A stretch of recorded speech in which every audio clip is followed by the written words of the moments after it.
so in the evenings, they would get together and design and then ultimately build what became the second successful helicopter in the United States called the PV-2. And that's down at the Smithsonian Air and Space Museum.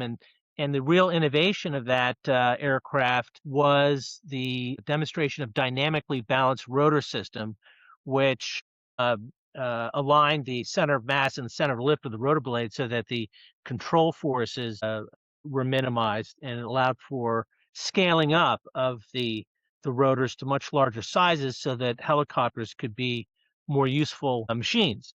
I mean, up to that point, helicopters were basically just aerial observation platforms, and the demonstration of dynamically balanced rotor system, coupled with the invention of the tandem rotor helicopter, where you had two rotors counteracting each other's torque, was essential in increasing the scale and utility of helicopters, particularly because they were dependent on piston engines for their power. And piston engines, we're so used to turbine engines today that the poor power to weight ratio of those engines was a real limiting factor. So that was the birth of the tandem helicopter, and then that company grew very rapidly because it was basically their first product had 3 times the payload and range of anything out there that was flying. So the Marines used it to explore the whole concept of vertical envelopment, and the Army and the Navy used it for their various missions, just an exploratory capacity to see what vertical lift could contribute. And it really opened up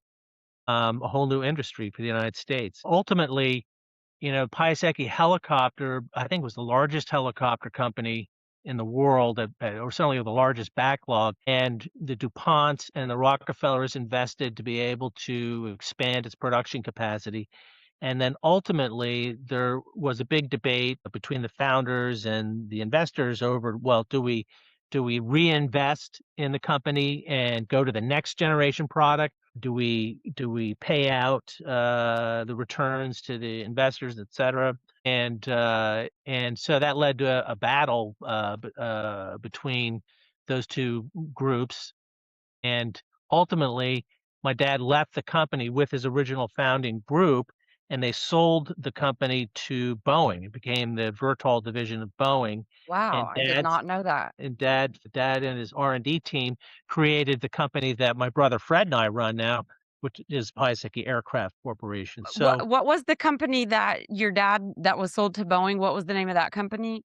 well, it was Pius Eke Helicopter, and then it became Vertol, and then when it was sold to Boeing, it became Boeing Vertol. Cool, okay. And So they continue to produce the Chinook and, well, a lot more aircraft now, the V-22 and the Apache. So, a great company, and we continue to have a close relationship with them. We shared a lot of DNA. They're literally right across the creek from us. I could throw a stone onto their backyard, and we find ways to collaborate on various projects. So it's just, Pius Eke and Boeing in Philadelphia, and then Leonardo's in Philadelphia. Airbus was originally in the Philadelphia area, and then they moved to Texas. Korsky was in the Philadelphia area as well, out in Coatesville.